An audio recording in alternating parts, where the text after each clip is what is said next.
My experience with ALP was amazing. I think I speak for everybody when I say that it came at a great time and it was 100% necessary.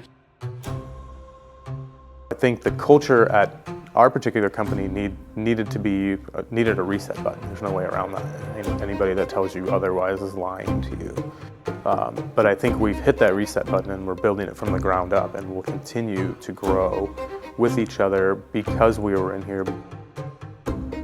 I can honestly say that the biggest, and this is the most important thing that I got out of ALP, was I trust every manager that was in the course with me. Hands down, I would trust them with anything. So, and I did not, if you asked me this a year and a half ago, I'd say heck no. Trust amongst the leadership group that was in ALP is so helpful that there's no amount of money or anything you can put on that, because it has made all of us so much better at what we do for our teams.